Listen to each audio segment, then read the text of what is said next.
What's up everybody, it's Wyvern here. In today's video we're going to be talking about Carnivine in the Jungle Cup. Now this is one I'll straight up say I'm not suggesting you should use it instead of Venusaur. What I'm suggesting is if you don't have access to a Legacy Venusaur, I think Carnivine is a viable alternative. Obviously you have to live in the Southeast United States or have somebody who has been there to either have one or trade one to you. You can run Ivysaur as an alternative as well, but in today's video we're going to be highlighting Carnivine because it's another Vine Whip user, and similarly to Ivysaur, it has Power Whip as that charge move. I just like Crunch a little bit better than the Sludge Bomb on Ivysaur, and not being Poison type makes it not weak to Ground and Psychic type as well. So let's take a quick look at the matchups and see how Carnivine does. So right away we see Venusaur has about a 30% higher win percentage, which right away you would think is enough to make Carnivine not viable at all. Ivysaur has about a 66 win percentage, which is still a good bit higher than Carnivine. However, in the battles that I've used Carnivine in, I honestly really like how it works. The only drawback I would say is as much as the second move cost. It's 75k as opposed to 10k on Ivysaur and Venusaur, and any other grass type you might use similarly to Sceptile and Meganium, but I think Carnivine could be a tricky play that nobody's going to expect.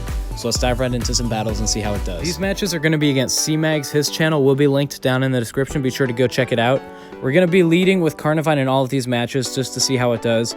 I know right away this is going to be a poor matchup for us, but I kind of want to see how it plays out. Since this is a video about Carnivine, I want to see how he does in this matchups. So I'm going to try and build up a bit of energy and switch out. Unfortunately, he does get to that X-Scissor first. In a normal match, I would probably shield that, but we're going to tank it just to see how much it does to Carnivine, and he does actually absorb it pretty well. I know it did a good chunk of damage, but for super effective and still being in the yellow, that's not bad at all. We're going to switch into Noctowl and opt not to shield here, obviously because we can take an X-Scissor with our flying type. The Fortress comes in right away, and we have our Sky Attack charged up, so we're going to go straight for that, which if he doesn't shield is going to do a number on the Fortress. So we do get that shield out of him there, and right away we're almost to a second Sky Attack as well. So we're going to be hitting him with 2 Sky Attacks as soon as that Fortress comes in. And he's going to decide to shield that one as well. So now we're up 2 shields to 0 at this point. We're going to have to shield this Rock Tomb coming at us just because I know it would knock us out. And now that he's down 2 shields, if we're able to get to a Sky Attack here, we're in really good positioning. So we do decide to shield that one. We're going to go straight for the Sky Attack, obviously. Much better against Fortress than Nightshade since it has that partial bug typing. It does a good chunk of damage to Fortress, and at this point we're just going to hope to finish it off with fast moves. So we are able to do that. We're going to see what comes in before we go for our fast move. Probably should have gone straight for a Sky Attack, but we are able to get it off, which is definitely going to do a good chunk of damage to the Sceptile as well. And then now we know he just has the Pinsir left. So we're going to go back to the Carnivine, mainly just because this is a video on Carnivine and I want to see how it does. We're going to shield here because otherwise we would get knocked out, but I'm kind of interested to see how this Power Whip does against the Pinsir.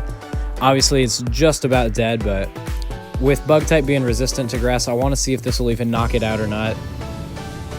And it does, so we're going to take this match. Let's hop on into the next one. In this match, I switched it up. I went with a Carnivine that still has Vine Whip on it, but it has Crunch instead, just so we could see how fast it gets to that move as well. I kind of wanted to, like I said, switch it up. Here we see a bit of an off-meta pick with the Ampharos. It has Volt Switch on it, which isn't the best move. He's going to switch into that Beautifly right before we get our move off. So Crunch is going to bait a shield out of him. And I see that we're taking pretty good damage, so I'm going to try and get to another Crunch before I switch out. We're going to try and either do some good damage to the Beautifly or switch out of there. So we do a good chunk of damage, and then we try and switch. And we are able to get that switch off before he gets to his fast move, about 1 turn before that. We're going to go for the Golem, which is going to do quite a number on the Beautifly here. And honestly, I did not think Silverwind was going to do that much damage to the Golem, so I decided not to shield it. Turned out to be a mistake here. We're going to see that Ampharos come right back in, and I'm hoping I'm able to get to a Rock Blast before he can get to a fast move. Accidentally tap on the Rock Throw 1 extra time there, so we are going to shield to keep the Golem alive since we have that Rock Blast charged up. So we're going to go right for that before he gets off 1 more Volt Switch. I don't know if we can take more than 1. Might be able to take 2 of them, but we're going to get that shield out of him with the Rock Blast, and then he's going to finish us off with the Volt Switch. Ampharos is on very low health at this point, so we're going to come back in with the Carnivine, and we'll find out here in 1 second what his last Pokemon is. Turns out to be a Vigoroth, so so he's down to 0 shields, so we're going to go straight for the crunch, and we know this one's going to get through. Does a decent chunk of damage to Vigoroth. It's by no means a counter to Vigoroth, but obviously it did a good chunk of health there. Honestly, I don't know why I shielded. I should have saved the shield for the Heracross, and in a normal match I would have, but I think I just wanted to get one more Vine Whip off with the Carnivine just to kind of see for sure how much damage it was doing to it, like I said, since this is a video on Carnivine. But no matter, we're going to be able to finish it off with the counters from the Heracross, and we'll hop right into match 3 here. Match 3, we're going to go back to the Power Whip Carnivine, just since we have that same type attack bonus, and it's the primary move on it, so I want to go back to it just for this last match to kind of showcase what it does. And obviously, disclaimer, I know that's not legal in tournaments, I'm just doing this for the sake of the video to see how it does. Taking some really good damage from the Confusion on the Venomoth here, and I know we're going to have to switch out before he gets to his move, because whether it's Poison Fang or Silver Wind, we are weak to it. You see that switch box come up, we just fell short of it. So we're going to shield here because I know Silverwind would knock us out. We're going to go back into that Golem there, and it's going to do a very good amount of damage to that Venomoth. It's going to force his switch, and he's going to come in with the Sceptile. Now, I should have gone with the Rock Blast to shield bait, but we're going to go with Wild Charge here just to see if he'll let it through.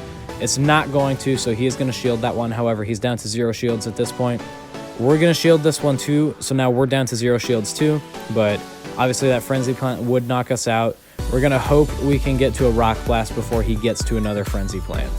Unfortunately, not able to do so, so ended up shielding for practically nothing that last time. He's going to finish us off with the Frenzy Plant, so we're going to come back in with the Carnivine, try and farm up a little bit of energy before that Sceptile's knocked out, so we're able to hit whatever comes in with the Power Whip.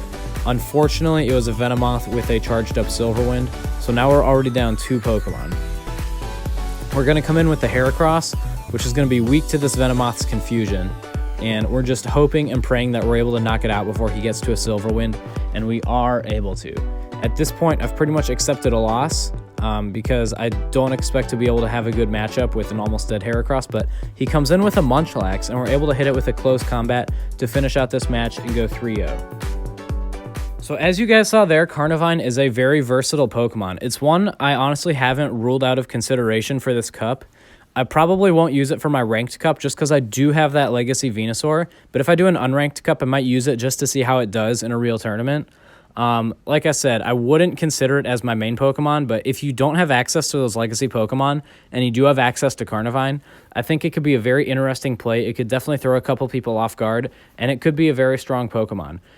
Anyways, guys, I hope you enjoyed this video. Thank you so much for checking it out. Please be sure to like and subscribe, and stick around for the next video coming later this week. Until next time, guys, I'm Wyvern. Happy 4th.